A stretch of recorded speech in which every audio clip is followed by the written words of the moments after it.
Namaste, and welcome to our continuing series on the life divine. We are in the chapter Supermind, Mind, and the Overmind Maya, as always with our beloved Ranga. Beginning with the paragraph which we have already read last time and will discuss this time, and still we can recognize at once in the overmind the original cosmic Maya. Before we read this para, a small reminder of what we have read earlier, that the overmind consciousness is the highest plane of existence, consciousness, whatever you want, because they are all the same, at the spiritual planes of consciousness. Okay.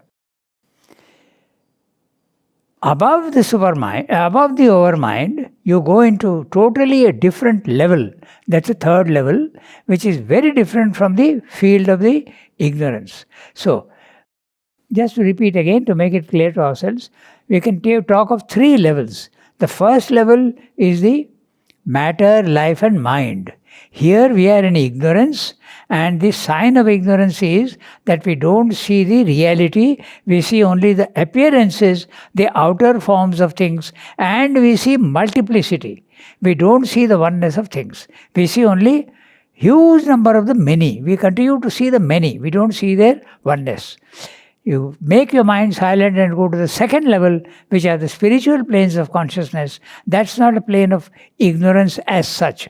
There is ignorance lingering, but it is not ignorance as in the lower first level. Here, you start seeing the oneness of things. And yet, there are four.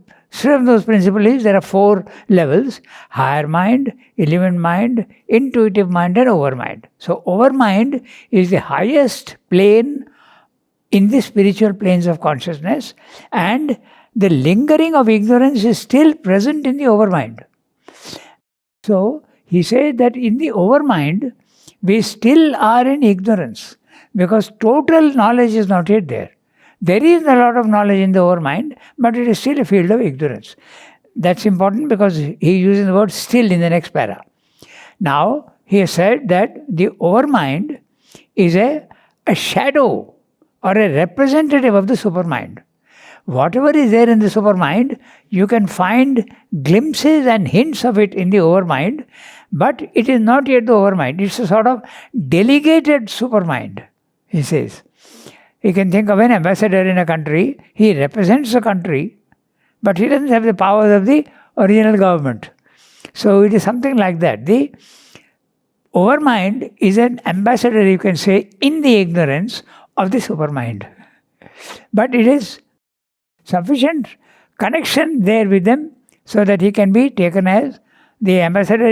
His word is taken as part of the government from where he comes. So exactly here also, the overmind is a representation and a figure of the supermind, and many truths are reflected in the overmind. So this we keep in mind, in our mind. Now, when you go to the supramental level, you start seeing the oneness, but you also see the many. You see the entire range of the existence. With this, I'll start reading now the... One question. Yeah. Did you tell us last week or week before that in the overmind consciousness there is duality, but not clashing of duality? That's right. That starts even at the spiritual planes of consciousness. You don't start seeing the dualities even in the spiritual planes of consciousness. You start seeing the complementarities. They are not opposites. You see the dualities, but light and shade are not opposites. Okay? Cruelty and kindness are not opposites. They are the same vibrational quality, but at two poles. Even in the higher mind? Yeah, higher mind, element mind, you see the oneness of both. You don't see the dualities anymore. You don't see the dualities. That's why when you go into the higher spiritual planes of consciousness, which is level 2, you go beyond sin and good and bad, morality. You go beyond morality. Good and evil are not anymore incompatible with each other as in the physical world. They are quite compatible. I think I'll give an example which I found was quite interesting, so you will understand how they can be complementary and not opposites. Okay? Those who know science will understand this very much, but even then we can understand. Take light, okay? Take any light, any one color. It has got a vibrational quality. It vibrates. So when it vibrates, let us say 50, and it's usually measured in megahertz, okay? So suppose you have, I'm making a supposition, that red light has a vibrational quality of 50 megahertz. But that means it vibrates 50 times in 1 second. Okay? Now, suppose I keep the same vibrational level, but instead of moving it in 5 centimeters gap, I go to 10 centimeters gap. The vibration is still the same, but the quality will change. So, this is what happens in the spiritual planes of consciousness. The vibrational quality remains the same, but its character has changed. It will become blue light or violet light or whatever. From the point of music, it's easily understandable. Yes, also. Yes. Yeah. Because everything is vibration in music. Yes. And it's mathematical also. So, the basic vibrational quality in evil and good remains the same. But you see them as opposites because quantitatively they are different, qualitatively they are the same. Excellent. Okay? So, that is what happens in the spiritual planes of consciousness. They are not, the dualities are not opposites. But at the highest level of consciousness, you don't even see the complementarities. They become completely compatible with each other at the highest supramental level. So, with this, we now come to the para that we have to read. So, he has told you that overmind is still a field of ignorance, although much less and not like the level 1. Now, Srimad is saying, and still we can recognize at once in the overmind the original cosmic Maya, not a Maya of ignorance, but a Maya of knowledge, yet a power which has made the ignorance possible, even inevitable. So we'll have to discuss a little bit of what is the original Maya and the Maya of ignorance. Okay? Again, I remind you that if you know the gradations, they are very, very important to remember the gradations. Okay? At the highest level, total oneness. At the lower levels, this oneness starts becoming more and more and more the many. Okay? The highest level, subtle. But as it keeps coming down, it becomes more and more gross and more material and dense. So, the same principle applies to Maya. So everything being the same, still its quality changes when you go from one level to another level. Again, you can use the image of the ice, water vapor. The same thing and yet taking different forms. Essentially the same. So now Maya at the highest level in the spiritual planes, in supermind, when you experience Maya, you see that it is the power of the divine to make real forms. When you go there, you see that everything that he has made in the physical world is real. It's not unreal. Okay? And that's the original Maya. That's why it has made ignorance possible and inevitable? Maya? I'll come to that. Yeah. Okay, I'll come to that. Now, but when you bring Maya down into the lower levels, its character starts changing. Okay? Now, even if you think about it, what is the divine doing? He is taking a substance and creating absolutely the grossest of forms. If you really start thinking about it, you'll see what is Maya. Maya is the power, something that deludes you, that you can't understand. Take, for instance, any plant. Okay, you will appreciate this. Out of mud, you are producing beautiful roses, beautiful lilies. Can you do that? You can't. But he is doing it. So, the sweetest of fruits from mud. This is Maya. The unbelievable. So, this is at the highest level, these forms that he is creating is real. But as you come to the second level of the spiritual planes of consciousness, you have a tendency to see them as unreal. Okay? And again, when you come down to the last level, in the ignorance field, you see all these things as real. This is real to me. I can touch it. I can do what I want with it. My body is real. This table is real. I go to the spiritual planes of consciousness. This is no more real as it was in my old consciousness. It is only an outer form. The reality is not there. If I look at you, in my ignorance, I am seeing only your outer body. And there are features. I see that you are this height, this color, you have a beard. This is what I see is very real to me. But when I go to the spiritual level of consciousness, I find that this is only an outer shell. The reality is your soul. I start seeing that. And I recognize that your body, mind, life is an outer appearance. That's why Srimda used the word appearance. At what level of the mind do you see that? Spiritual planes of consciousness, level 2. Even higher mind? Yes. Higher mind also you start seeing the complementarities, and also, in fact, that's what happens when Srimda had the experience of the silent mind. He went into the higher mind first. That is the lowest. Higher mind is the lowest in the spiritual planes of consciousness, the highest from the ignorance. And it is the overmind is the highest plane in the spiritual planes of consciousness. So, when you are in that, you start seeing things in a different way. You start seeing the physical world as unreal. Why is that? Because that also needs a little bit of a discussion. We'll do that. And I'll give you 2 examples by which you will understand that, okay? It's possible to see the same thing in the physical world in 2 different ways. Okay? One is a very simple example. I keep a rod, a pencil at your eye level. You will see only a point. You will see only this. But if I tilt it, you will see a line. The thing has not changed, but your view of things has changed. How come? Because your senses are defective and they give you not a complete picture. That's the reason. There is another way of looking at it also, which is interesting. We have discussed it, but still it's worth discussing so that it settles in the mind. You experience the physical world through your senses.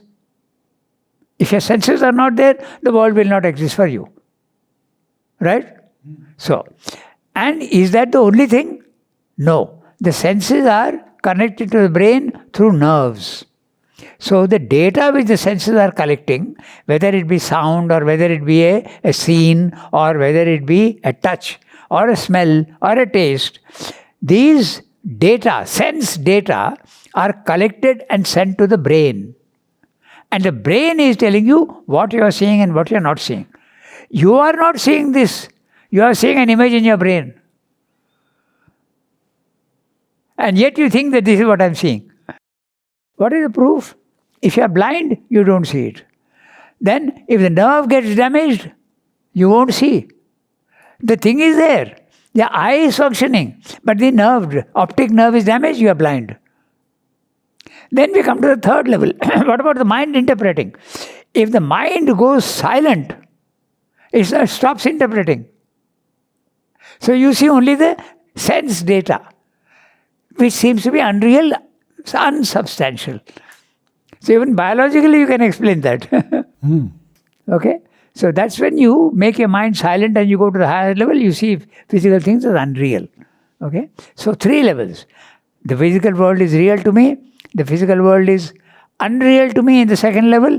The physical world is real, but it is real in time and space. Not permanent reality. Permanent reality only at the highest level.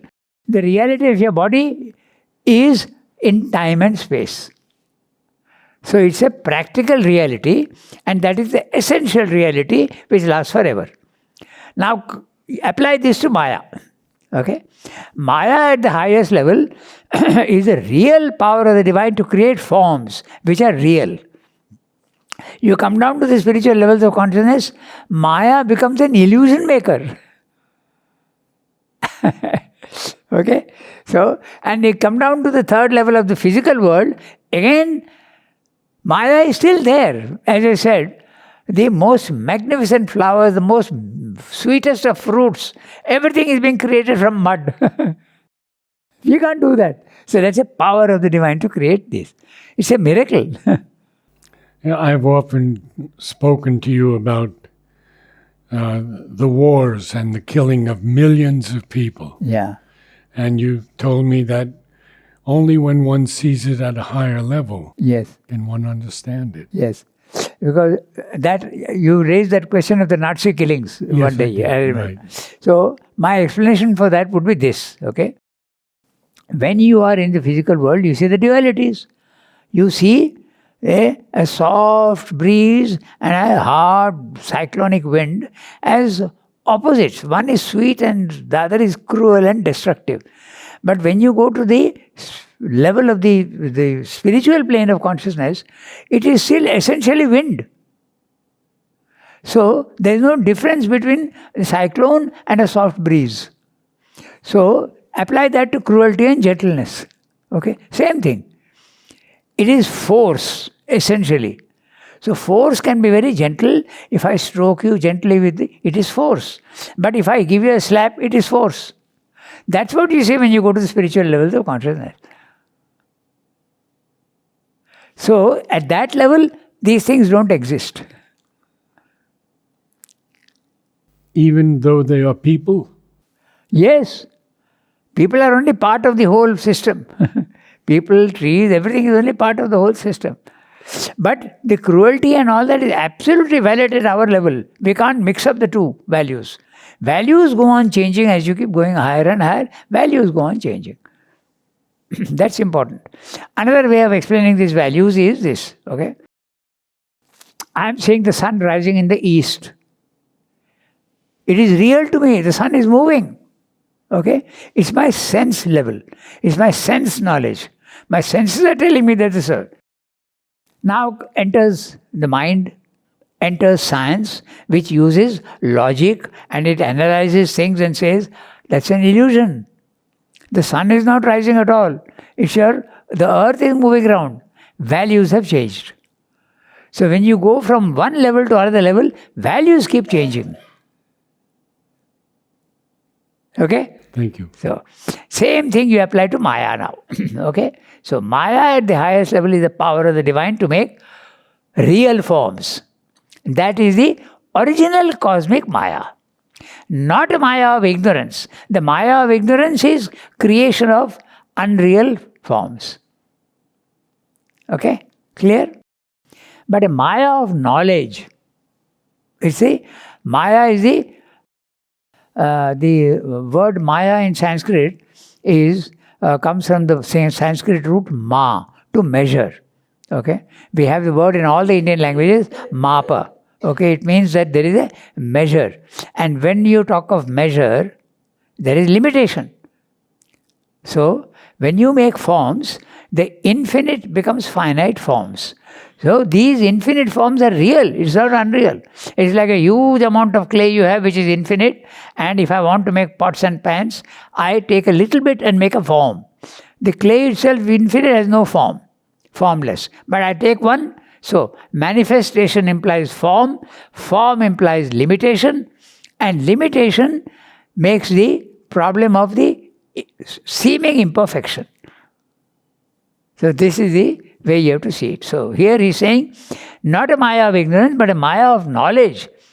And now he's saying again, yet a power which has made the ignorance possible. Okay? Power also at the highest level is supreme power. But when it keeps coming down, that power also changes its character and it makes possible the ignorance.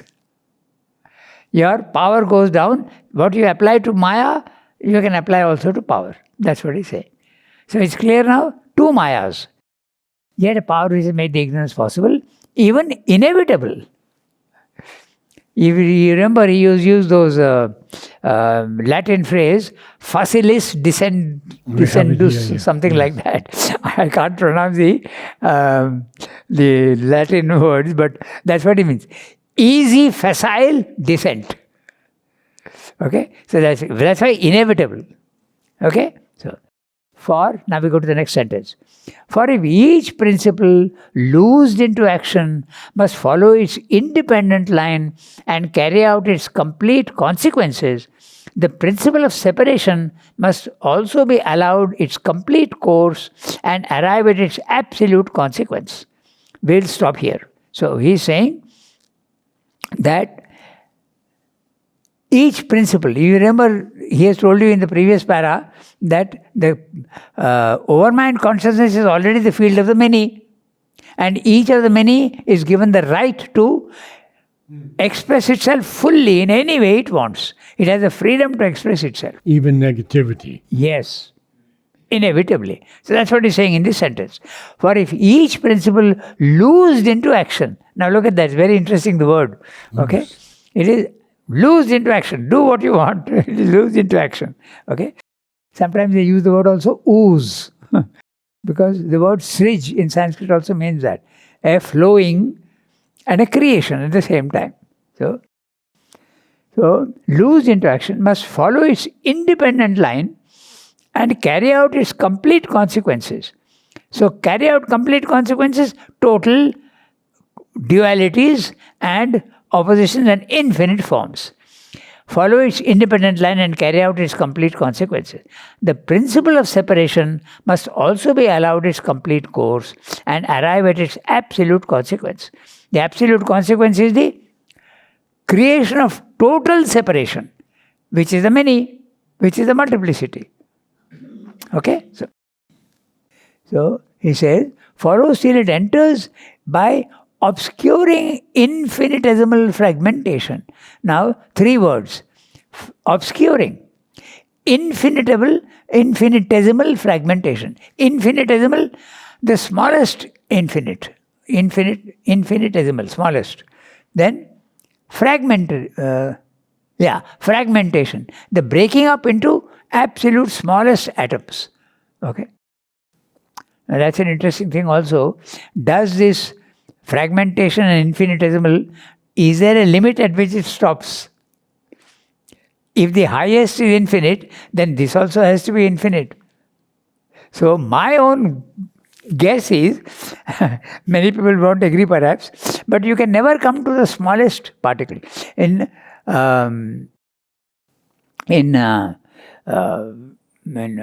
science, they thought first the atom is the smallest thing that can exist. In Greek period also, the atom idea was there, even in our Indian philosophy. Now they have discovered that the atom is not the last. There are all sorts of other particles inside. Okay? So now this particle, that particle, boson and this and that, so many different types of particles. Now they are trying to find the last particle in Switzerland. You know that, no? CERN. Center for European Research in Nuclear Science, and it's a 27-kilometer long tunnel under the Alps, and they are trying to find the last particle. My humble forecast is that they will never find it. Because there's no end to it. It goes on and on and on. Another way of looking at it is very interesting also. Okay? You start with a picture.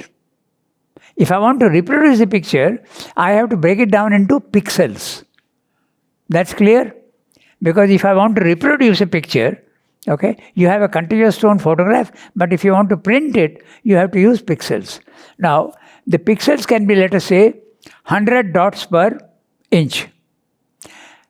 You may sometimes even see the dots. Now, if you put 200 dots per inch, the picture becomes much smoother, and this is what you call in TV technology and even in your printing and all that, high definition. There is no more. So, make the pixels smaller, smaller, smaller, smaller. What do you end up with? You end up with the same picture, but smooth. So that's what he also says, Srimdo says in elsewhere. I'm putting it in different words. But he says that if you go on making smaller, smaller, smaller, you end up with what you started with. So, for example, pi. You never come to an end with pi. It's You mean the number point, 3.2? yes, Yeah. yes. Yeah. So what about that? Well, if you reduce it to the smallest particle, then you come to the, you just said you come to the essence of it. But how can you reduce pi? I don't think you can. Oh, you mean the infinite series? Yes, exactly. I don't know exactly what the point is, but anyway, so this is what he's saying. So tuchyena is a Sanskrit word. It becomes the smallest, the least particle. Okay? So it enters by obscuring infinitesimal fragmentation, tuchyena. Tuchya is absolutely insignificant, smallest particle. So, in fact, there is a footnote. What is that footnote? Let's see. Oh, Rigveda. It's from the Rigveda. So, into the material inconscience. So, we discussed that the consciousness is also full consciousness, inconscient. So, that's why he is using the word obscuring. If you remember that Satchidananda is the one that creates the world, Sat Chit Shakti Ananda, all of them start becoming gross and limited. So light, also consciousness becomes unconsciousness, power becomes incapacity, Ananda becomes pain, pleasure and indifference. So at the lowest level. So that's what he's saying. So into the material inconscience. The inconscient ocean of the Rig Veda, and if the one is born from that by its own greatness, it is still at first concealed by a fragmentary, separative existence and consciousness which is ours, the normal human mind, okay? And in which we have to piece together things to arrive at a whole.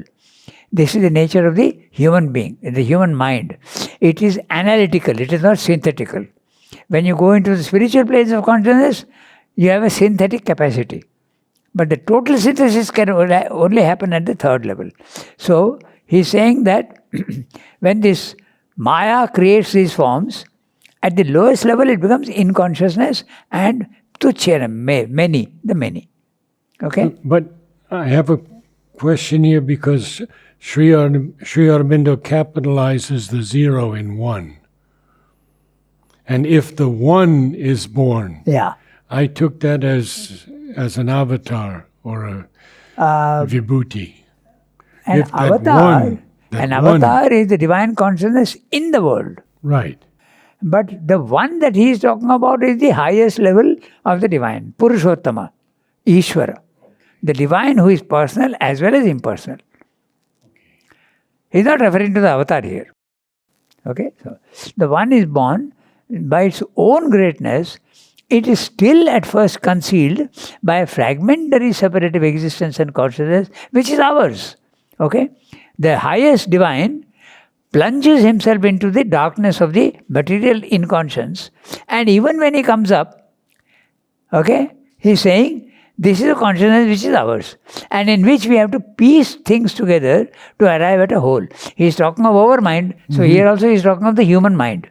The human mind is analytical. It has to collect things, put together and try and understand. But this is a collection and a combination of various things. It's not a synthesis. It's a placing together of all things together.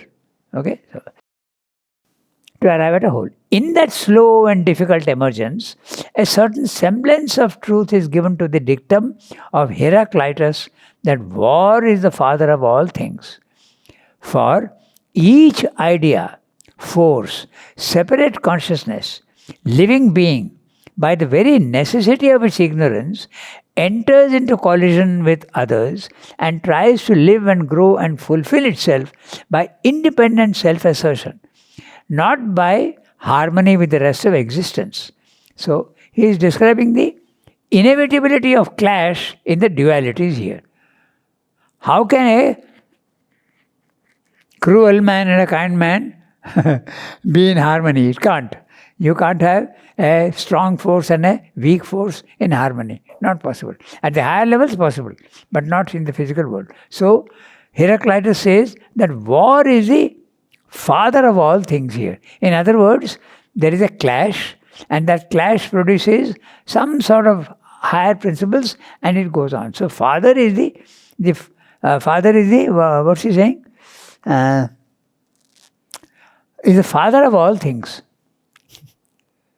Okay, so in fact, Heraclitus has got a whole small booklet on him, and he was in Greece himself.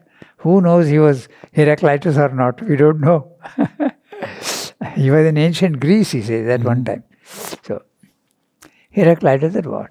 And it's interesting because Heraclitus, I read the book, he says that fire is the ultimate principle. Now that's interesting because you have you have earth, water, fire, air, and ether. That's a gradation. So Heraclitus talks of fire as the original principle. That means he has not gone to the highest level. Okay, so Heraclitus, war is the father of all things. For each idea, force, separate consciousness, living being by the very necessity of its ignorance, enters into collision with others and tries to live and grow and fulfill itself by independent self-assertion. That's where ego comes in. Independent self-assertion, you can replace the word by ego. Not by harmony with the rest of existence. Yet, there is still the unknown underlying oneness which compels us to strive slowly towards some form of harmony, of interdependence, of concording, of discords, of a difficult unity. Now that's very interesting because in the synthesis he has got a whole chapter on this. That the divine is there behind and guiding it. The oneness is there, but you can see it in some way, but you can't see the reality, but you can imagine it. Take any species, okay? Take the horses, for instance, okay? There is something called horseness. You have to, if you see an animal, you say, okay, this is a horse, it's not a cat. So there is something called horse. That is a unity. That's the oneness hiding behind the species of the many. Each horse is different, and yet there is a common element to them. That's the oneness hiding behind the outer forms. I think Mother in some place calls it the genius of the species. The genius of the species. Yes. So the oneness is there in everything. Okay, that's what he's saying. All human beings, there is a oneness hiding behind. So that oneness is goading you, pushing you, impelling you towards harmony. That's what Swami is saying. Okay? Yet there is still the unknown underlying oneness which compels us to strive slowly towards some form of harmony, not total harmony, of interdependence, of concording, of discords, of a difficult unity. Some sort of unity comes up, but it's not the real unity. Okay? So, some form of harmony and interdependence of concording of discords. This question has been discussed very well in synthesis, standards of conduct. This concord, and that is there very much. I won't go into that because that's another subject altogether. But this question of difference, then there is a attempt at oneness, then there are morality, and then finally there is the spiritual plane of consciousness where unity is real. He says that very clearly about the French Revolution's three ideals: liberté, égalité, fraternité. Is all these equality, fraternity, and brotherhood? What's that? Equality. Equality, equality. Possible in the physical world? No. See, from the point of view of anything you take, okay, equality is not achieved in the physical world at all. Okay, neither is fraternity allowed. It can't operate because fraternity is something that you Emotionally, you make a tie and say, let's all be harmonious and brothers. This is a compact, it's a treaty. It's a mentally formed thing. It's not the reality. Okay? So this, but it's a subject altogether different, so we won't go into that. Okay? Interdependence of concording and discords. Our difficulty, unity is there, but it's very difficult. Now take what's happening in Russia and NATO. Is a concord. Okay? But are they being able to operate? They are absolutely stuck. They don't know what to do now with this situation in Russia and Ukraine. NATO has simply, they are puzzled.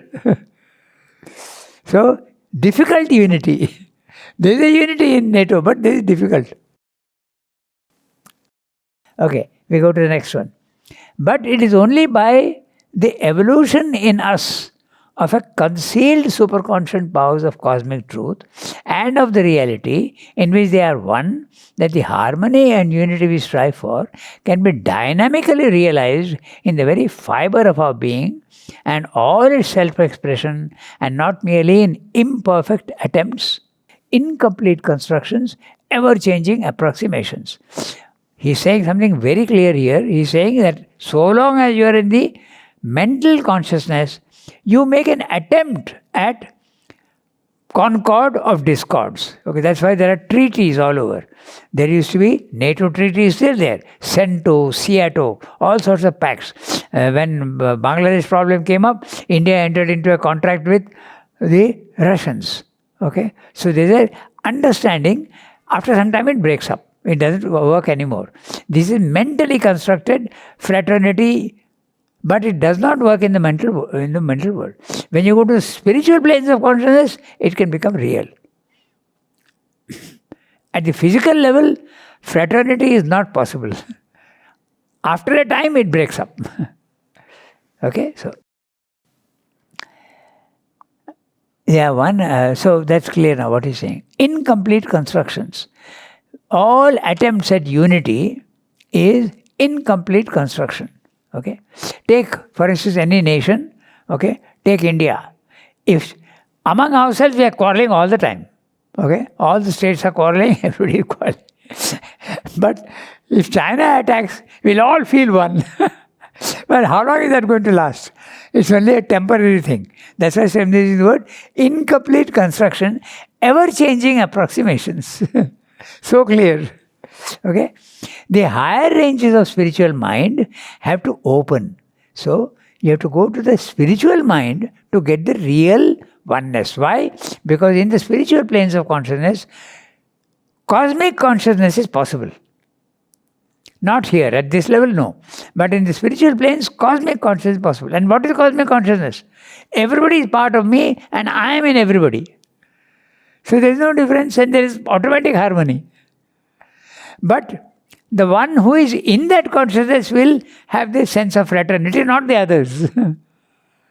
So if a community is there who are all experiencing the same thing, then a superior race can be created. Because all of them would be at the same. That is the reason why Mother has created Auroville and Ashram. A collectivity, not individual, collectivity. Okay? So, the higher mind, range of spiritual mind, have to open upon our being and consciousness, and also that which is beyond spiritual mind. So, what is beyond spiritual mind? The third level, the supermental.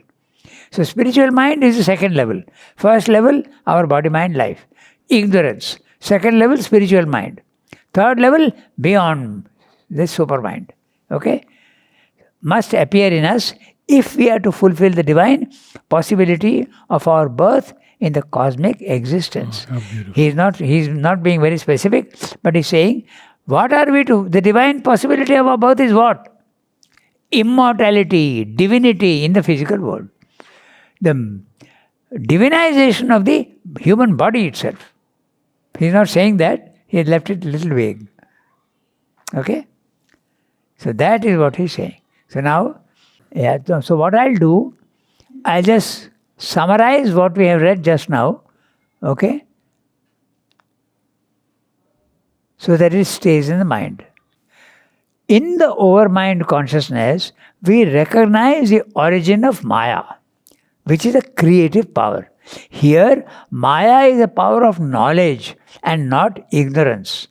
But since the overmind is the plane where all possibilities exist and each is given the full right to develop itself and manifest its uniqueness, it is obvious that the separation of the one into the many begins at the overmind level. Once separation is admitted, the natural consequence is the infinite fragmentation of the one into infinitesimal atoms in the inconscient. So, this is basically what he's saying. So, the one becomes the many. Overmind, in its descent, reaches a line which divides the cosmic truth from the cosmic ignorance. So, in its descent, when it is descending, what are the stages of descent? Overmind, intuitive mind, illumined mind, higher mind. These are the planes. It is descending. Overmind in its descent reaches a line which divides the cosmic truth from the cosmic ignorance. Which is that? The higher mind, okay? It is a line at which it becomes possible for consciousness force, emphasizing the separateness of each independent movement created by overmind and hiding or darkening their unity, to divide mind by overmind in its descent, reaches a line which divides the cosmic truth from the cosmic ignorance. It is a line at which it becomes possible for consciousness force, emphasizing the separateness of each. I told you that the first level is the many. The separateness is the many of each independent movement created by overmind and hiding or darkening their unity, to divide mind by an exclusive concentration from the overmental source. So, exclusive concentration is a separation.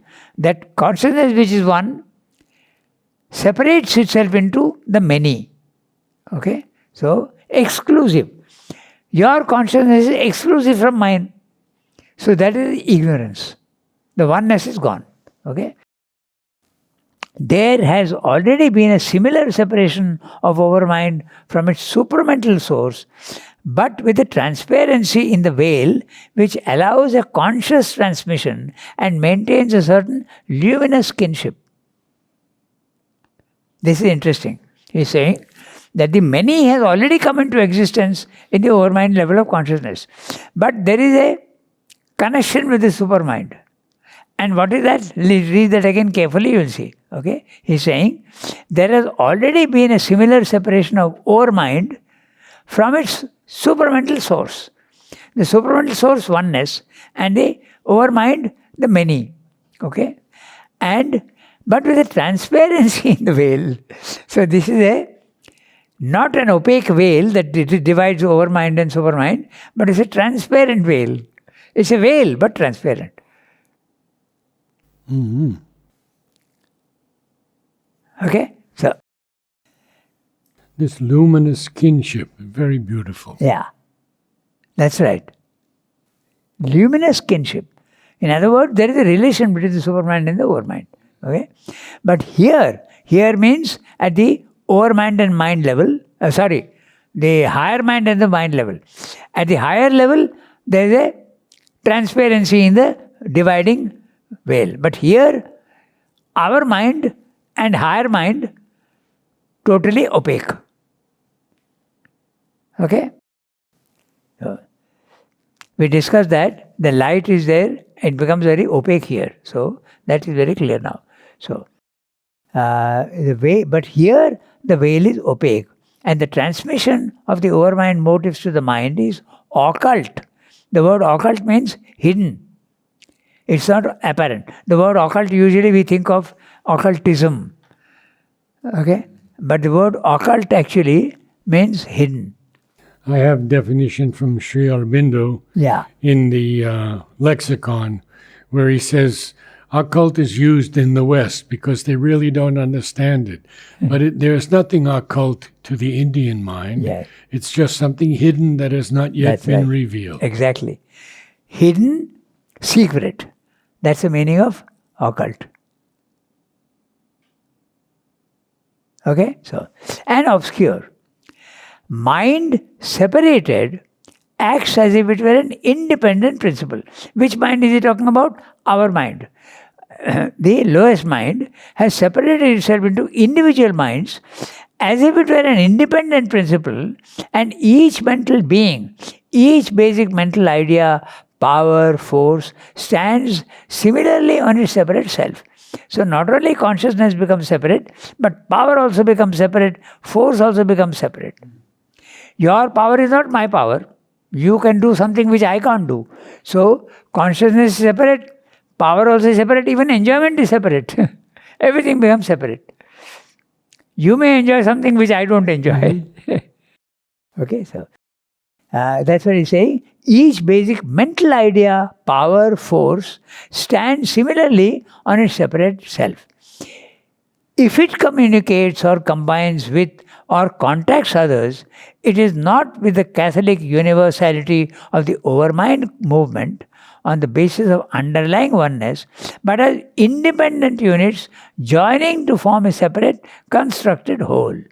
So, if I have a difference of opinion with you, it's all right. That's normal. But if I try to have a harmony with you, it's a constructed harmony. It's not real. But in the spiritual planes of consciousness, a real harmony is possible. That's what he's saying. Okay? Now, separate, constructed, and that which is constructed can also be destroyed. That's the whole point. That's why he uses the word constructed. Okay? It is by this movement that we pass from the cosmic truth into the cosmic ignorance. So, the cosmic truth, higher mind, cosmic truth. Come down to the mind, ignorance. You start seeing the many, you have lost the reality of the thing. Okay, so the cosmic mind on this level, no doubt, comprehends its own unity, but it is not aware of its own source and foundation in the spirit. He is now talking of the second level, cosmic mind. The cosmic mind at the second level, spiritual planes of consciousness, it knows itself, but it doesn't know its source. That's the whole problem, because so many people say the divine is not personal, is impersonal. They don't know from where they are coming. Okay, Buddhism, Mayavada, so many, Jiddu Krishnamurti, so many others say there is no personal God. But actually you are coming from that level. Okay, the cosmic mind on this level no doubt comprehends its own unity, but it is not aware of its source, own source and foundation in the spirit, and can only comprehend it by the intelligence, not in any enduring experience. There is a difference between a mental idea and an enduring experience. Okay, that's it. It acts in itself as if by its own right and works out what it receives as material without direct communication with the source from which it receives. Okay. Its units also act in ignorance of each other and of the cosmic whole, of each other and the cosmic whole, except for the knowledge that they can get by contact and communication. Contact and communication is possible through senses. Okay? The basic sense of identity and the mutual penetration and understanding that comes from it are no longer there. Now, that he's using an interesting word, penetration, mutual penetration. In the higher mind, in the spiritual planes of consciousness, cosmic consciousness is possible. So what's happening? My soul substance is mixing with your soul substance. Mutual penetration. You can replace the word mutual penetration by cosmic consciousness. Because you start seeing everybody as one. Actually, in another place he has mentioned also, my soul substance can mix with your soul substance. Okay? And understanding that comes from it are no longer there. All the actions of this mind energy proceed on the opposite basis of the ignorance and its divisions, and although they are the results of certain conscious knowledge, It's a partial knowledge, not a true and integral self-knowledge, not a true and integral world knowledge. So, integral self-knowledge, psychological knowledge. True and integral world knowledge, science. You know the inside and the outside. Okay? So, this character persists in life and in subtle matter and appears in the gross material universe which arises in the final lapse into the inconscience. Very good evening. Namaste all. Namaste.